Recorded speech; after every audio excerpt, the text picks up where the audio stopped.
Normally, this is not a channel for tutorials or, hey, here's how you do something, but a lot of you have been asking me to clarify some stuff about the PlayStation 3 situation. I know some of you probably don't care. You're like, please just move on.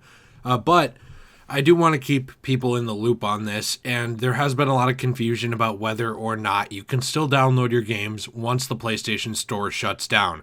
And I do want to tell you that for now, Sony has sort of clarified that you can. You can still download past purchased games. It's a tongue twister, even when the PlayStation Store is gone. Now, normally what you would do to download these games actually is you would just make sure you're logged into the correct account that you purchased it on. Then you would actually go over to the PlayStation Store. You kind of take your time sauntering over there and you click the PlayStation Store, you'd go in and you'd be able to re-download stuff, right? That's just sort of how you do it right now. However, there actually is another way to do it from account management under the same PlayStation Network tab. So you go into account management, you actually go down to transaction management, and once you're in here, you're going to go down, you're going to see a couple things. You're going to see your transaction history, but what you're going to do is go to your download list. Now, once you're in here, you can download anything that you've purchased on this PlayStation account.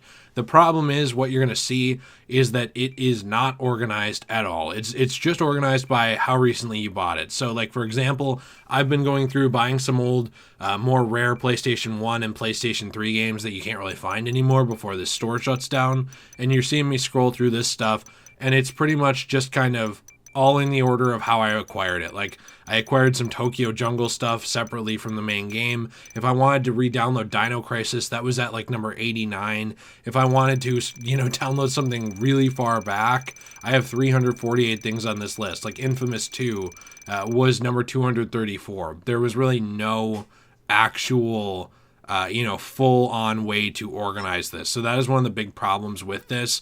But I did want to reassure you, you are able to re-download these games if you own them.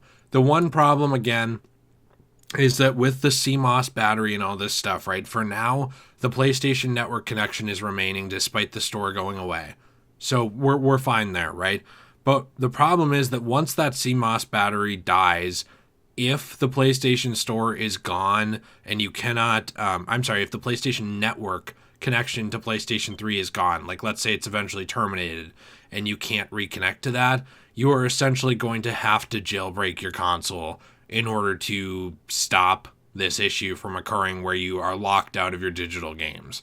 Now, am I sitting here telling you, hey, go jailbreak your console? No, not really. That's in my opinion, that's up to you, what you want to do as a consumer of this technology.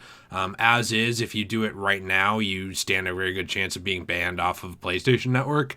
But once that network connection is terminated and there is no more PlayStation Network, you don't really have much to worry about. So I suppose that's up to you.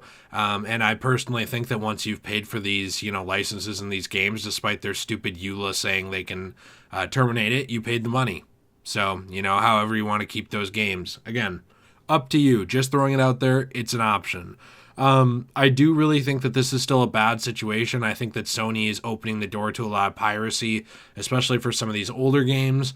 But at the same time, I don't really blame people. If the only other way to buy Persona 2 essentially is taken down, and instead of paying, $10 to $12 for it, you have to pay $300 for a physical version. Look, I don't blame someone for pirating that game. I really don't. That's the problem with this. That's sort of the corner that Sony is backing people into. But you know what Jim Old Games Suck Ryan says? Who would even want to play that anyway?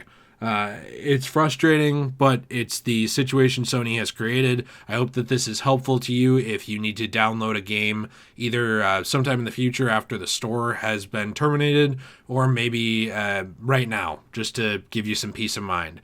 I plan to do a top 5 video real soon, actually a couple of them, of games that you should get off the PlayStation Store before it goes away, because like I said, there's some very, very, very rare PlayStation 1 and PlayStation 3 games on here that are a lot of money, that you can still get digitally before this store closure, that if you ever want to play, I would recommend you do, unless you are just sitting on cash and you want the physical.